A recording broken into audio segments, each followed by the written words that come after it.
Ladies, I'm here on the show, and I'm here to talk about the Golden State Warriors beating the Indiana Pacers. I have to get my stat sheet up here if it'll hurry up. 114-83 was your final score. The Warriors get the win. It doesn't tell how close this game was through three quarters.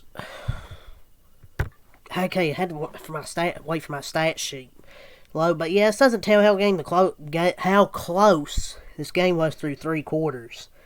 I think it was 75-65, pretty close, but the Warriors ended the third quarter good, got a 10-point lead, and then the Pacers there's just so many guys out.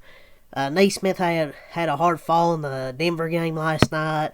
Pascal was out for rest. Obviously, you have other guys like T.J. McConnell, Benedict Mathurin, Obi Toppin, guys, a bunch of guys out in this one. So, Pacers hung as good as they could for three quarters. And they put themselves in a good position, start hitting three after three after three in that third quarter, but they had a few opportunities to get ahead and they didn't. So I'll take the win for the Warriors. It wasn't satisfying through three quarters. The end of the third quarter was good, and then the fourth quarter was amazing. But there is some bright spots. Jimmy Butler had a great night. Really took over in the third quarter. Quentin Post had another good night from him. Jonathan Kuminga. We're gonna talk about Jonathan Kuminga. For sure gonna talk about him tonight. Will Richard got a lot of good things to say about him. And Al Horford finally started making threes tonight, so we're gonna talk about all that. So let's get right into it. So let's start off here. So Al Horford shot. I was thinking for this game, this could be a game where he makes some threes to get going.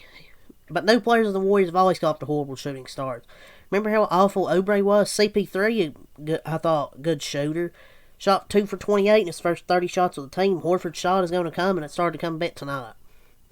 4 threes, but Buddy Hield.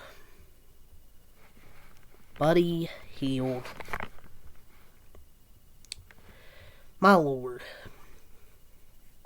He comes in and plays terrible rotational defense as usual. Allows a good three-point shot to go up the first time. Fouls a three-point shooter the second time. I can't stand this scrub. His three-point shooting is fake impact on most nights. He's just trash. He missed a wide-open three, followed by a missed layup in transition, while not being good enough on defense. If his defense was good enough to overcome it, okay, fine, but he's not. His defense sucks. But it's also not his fault for when Steve Kerr's trying to make him a POA, a point of attack guy. This lineup here, though, was, my lord. Spencer, Hield, Moody, Butler, Horford was trash. That lineup could thrive if you simply replace Hield with Santos, so that Spencer, Moody, Butler, Santos, and Horford, but it is never worth going smaller to get Hield involved. I am sorry. It is not worth it.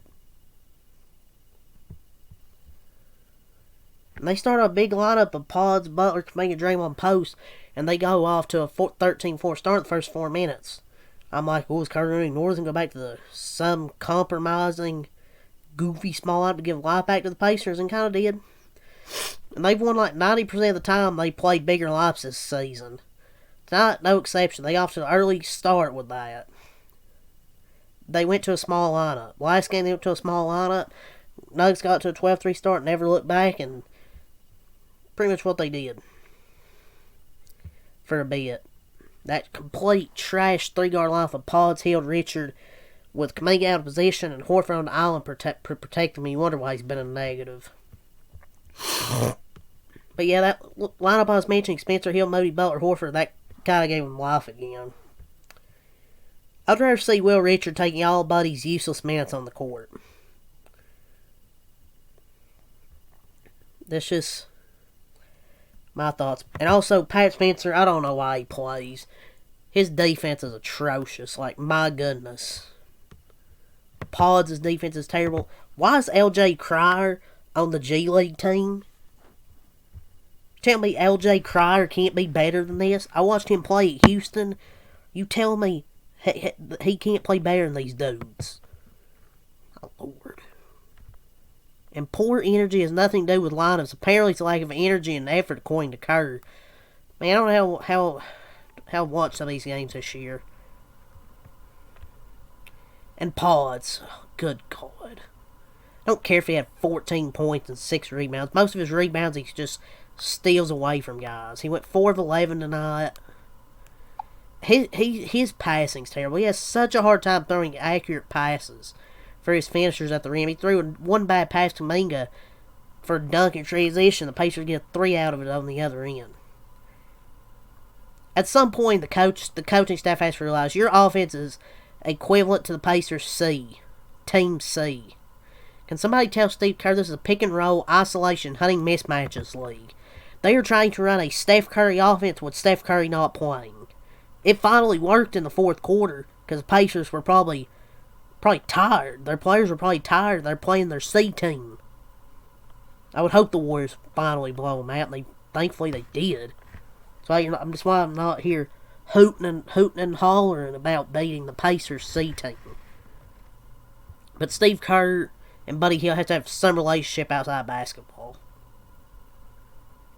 But everybody in the starting lineup is a positive. Buddy Hield is used as the Warriors' primary sixth man. He was a -8, I think, for a bit. He's a walking negative all season. And Quinton Post, once again, amazing minutes as starting center in the first half. But only can get 11 minutes in the first half. The Warriors can't create good enough separation against a completely depleted, lifeless Pacers team at halftime. Like, they had a lead of 7, but expecting more. What I expected in the fourth quarter is what I expected all game. And Kuminga, I'll go over stats, but 5 points. Last 2 games, he's just, 2-3 games? It's just bad. Just start Moody over Kuminga. I'm not a fan because he's not a competitor. $23 million for what? Regularly allows line drives to the rim. A screen races him 90% of the time. He can't get through a screen. Terrible recovery defense. He can't play POA. He can't play power forward. The offense is regressing back to normal level. He's unreliable to carry and lead when Curry's out.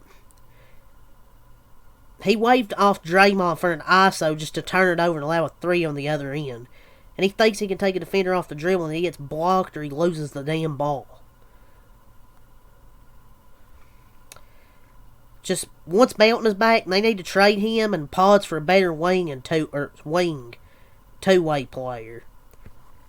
I try not to hate on Kuminga, but I'm not even a hater. I hate players who can't compete anywhere close to the highest level, getting undeserved roles in a team, trying to compete for a title and play at that level. He ain't the only one, but it's been a consistent 5 years of inconsistent basketball with him. I'm sorry. I'm not a hater of Kuminga. He's just not good.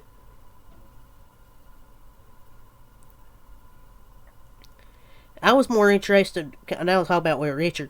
I was more interested in what Will Richard looked like on defense for this team to start the season. But it turns out his offense is way better than anyone thought. I thought he had good offense for Florida, but obviously he wasn't the main guy.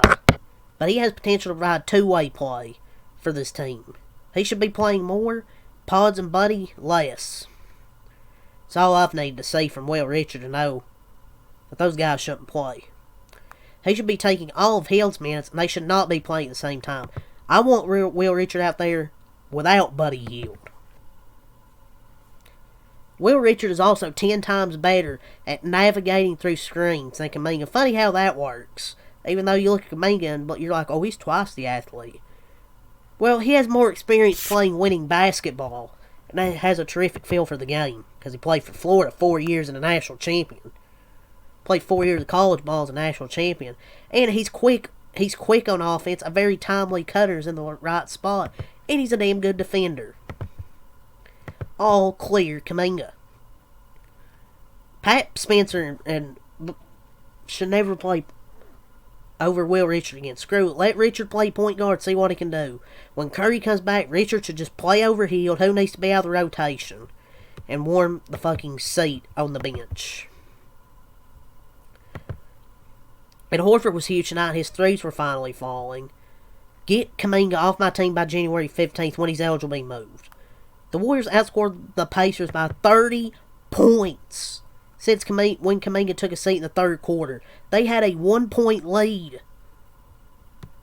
And Jimmy had to put this team on his back versus the Pacers fucking C team, dude. Will Richards is a fucking energizer, fucking energy geyser, energy bunny, or whatever the fuck you say that. He plays the game with a ton of motor and confidence. I just also want Kuminga, like I was talking about, to be traded just because he stunts the growth of Moses Moody and prevents Santos, one of their leaders in plus minus. I don't look at that plus minus a lot, but he can have a role with the team being a hustle guy. But Will Richards should never leave the rotation again. But 4 threes for Al Horford in 28 minutes, found his shot. Will Richard and Moses Moody combined 28. And Kuminga's 4 for 19 last 2 games after shooting 51% first 9. It tells you Jonathan Kuminga's back to his self. Mid-third quarter to mid-fourth quarter, 42-17 run. So now the Warriors next 6 games on the road. Oh man, can't wait to play road games. At Thunder, Spurs, back-to-back road games against the Spurs. Pelicans, Magic, Heat. Those are going to be some tough games. Pelicans and Magic and Heat should be wins, but we'll see. Thunder and Spurs back-to-back. Thunder and Spurs. Yeah, the Spurs are back-to-back. It's going to be tough. But yeah, let's get into the stat sheet here.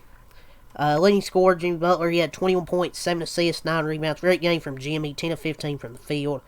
Quentin Post, 14 points, 8 rebounds from Quentin Post. Green, 3 points, 3 assists, 2 rebounds. Kuminga, 5 points, 8 rebounds. Pods, 14 points, 6 rebounds. Not being fools, he didn't play great all. He airballed a wide open 3. Will Richard, 15 points. Great game from Will Richard. TJD, 4 points. Guy Santos, 3 points. Pat Spencer, 2 points. Don't know why they play Pat Spencer. Buddy Hield had 8 points. Probably all those were on cuts to the basket. Moses Moody, 13 points. Al Horford, 12 points. GP2, useless. He doesn't really play anymore anyways. Warriors improved to 6-5. Thank God. Andrew Nembhard had 14 points, 9 assists. Jay Huff, 12 points, 11 rebounds. Ian Jackson, 12 points, 6 rebounds. Trace Walker, 12 points. Jeremiah Robinson Earl, 9 points, 12 rebounds. Monte Morris, 8 points. Tony Bradley, 6 points. Ray J. Dennis, 5 points. Martin, 2 points. Shepard, 3 points. There's that. Pacers dropped to 1-9. Let's go over team stats. Come on. Scroll over, motherfucker. Jesus. Anyways, the Warriors shooting splits 43, 27, and 70. 50 boards, 11 offensive, 39 defensive, 22 assists, 6 blocks, 11 steals, 10 turnovers, 42 points paint, 16 fouls. Pacers 34, 28, 72 shooting splits. 53 boards, 14 offensive, 39 defensive, 21 assists, 6 blocks, 7 steals. 20 turnovers that hurt them, 40 in the paint, 25 fouls, especially shooting poor with the players that they were available. It's going to be hard to overcome. And eventually did in the fourth quarter. Quarter by quarter, 21-20, 24-18 for the Pacers in the four quarters. For the Warriors, 23, 25, 27, and then 39 in the fourth quarter. It's really the quarter that broke it open, 39-18 fourth quarter. So yeah, 114-83 win. I'm not just going to hoot and holler over beating the Pacers C team. They started a road trip, like I said. They play the Thunder on Tuesday, 8 p.m. Man, I got my Kentucky Wildcats against Louisville and then Warriors Thunder, 2 rivalry games right there. My lord. That's going to be busy Tuesday. Hopefully they win both games. But yeah, we'll see what happens then. Against the Thunder. Curry should be back, which always good. So yeah, leave a like, subscribe for more. Peace.